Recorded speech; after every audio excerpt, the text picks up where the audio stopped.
Sunday to all of you guys. Welcome back to another episode of Sports Runs on Diesel as the Milwaukee Bucks are one win away, 123-119 victory here in Game 5. Obviously, we know that Giannis led the way here. Middleton added 29 points. Jrue Holiday finally showed up in an NBA Finals game, 27 points, 13 assists.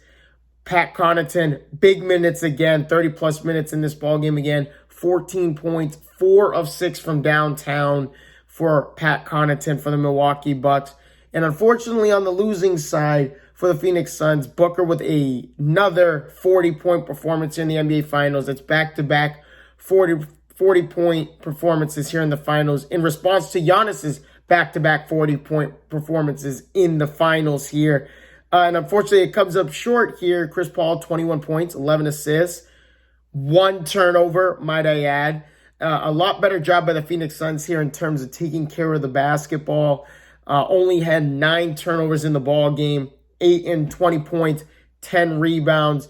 But ultimately, what was the huge factor in this ball game was heart. And who wanted this game more? It was like in Game 4, and Milwaukee once again comes up with a huge defensive stop with under a minute to go. Now, I'm not going to give Milwaukee the benefit of the doubt. I'm not going to say they didn't deserve to win this ballgame. They were down 16 at the end of the first quarter. Phoenix shot 73.5% in the first quarter.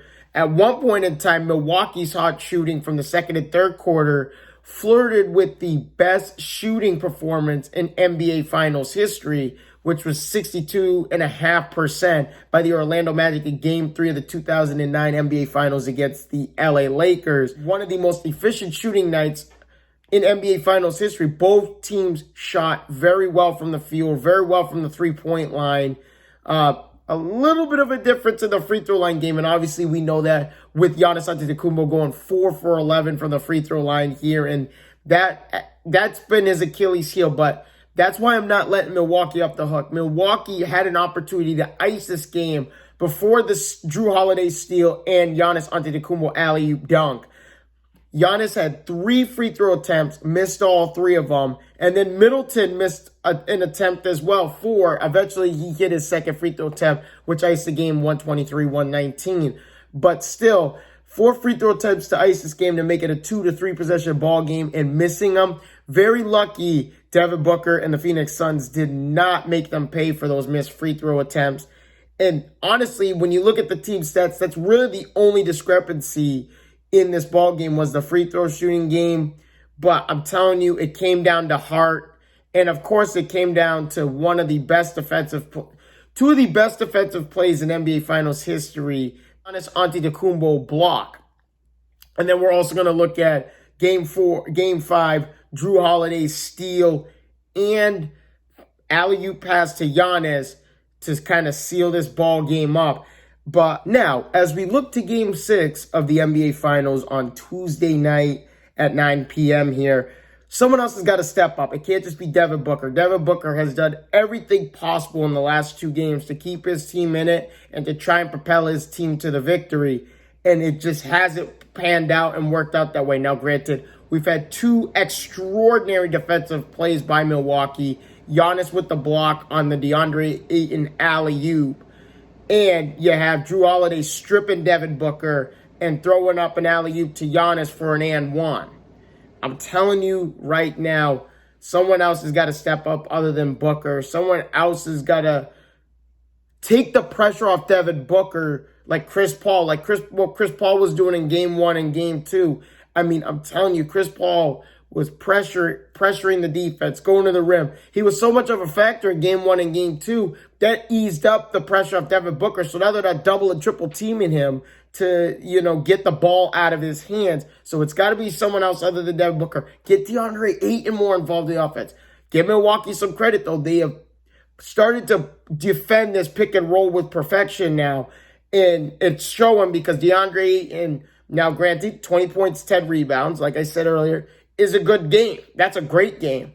But you got to get someone else involved early to take the pressure off Devin Booker, and then that frees up Devin Booker to do what he's been doing the last 2 ball games. And when you have that combination of, a couple of guys and the starting five going off, and then Devin Booker having his moments. When you have that combination, they're not going to lose many ball games. And honestly, they shouldn't have lost last night's ball game. They shoot 55% for the field, over 68% from downtown, and 90% for the free throw line. You shoot that regular season, postseason, you're not losing many ball games. But the defense was just not there. And, I mean, Milwaukee absolutely blitzed them, outscoring them 79-53 in the second and third quarters combined.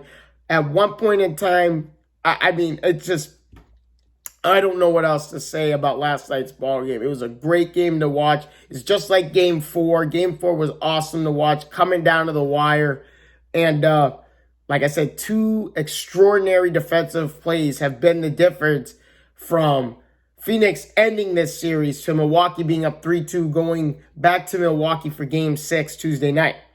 And if you're Milwaukee, obviously, finish the freaking job. That's what this is coming down to here. Finish the job at home. Do not go back on the road in Phoenix, because Game 7, and you've heard me say it before, guys, anything can happen in Game 7. All the marbles, all the cards, everything is on the table in Game 7. Anything can happen in Game 7.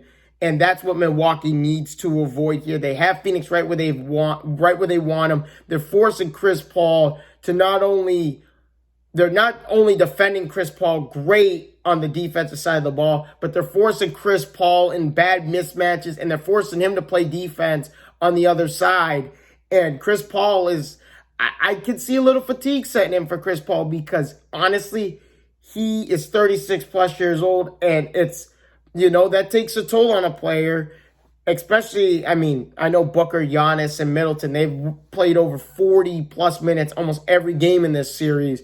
So I can totally understand, they're young, they have the legs under them. Chris Paul does not have the legs like he used to. So playing those kind of minutes every night and having him work on both ends of the floor, playing hard-nosed defense on him, forcing him into tough shots, and then making him play hard defense on the other side and forcing him into mismatches, that leads to fatigue, and that could be part of the difference in this series right now. But that is all I have for you guys. Thank you guys so much for your time. If you guys haven't already, please like and subscribe to the channel. I would greatly appreciate it. I will see all your faces in the next one.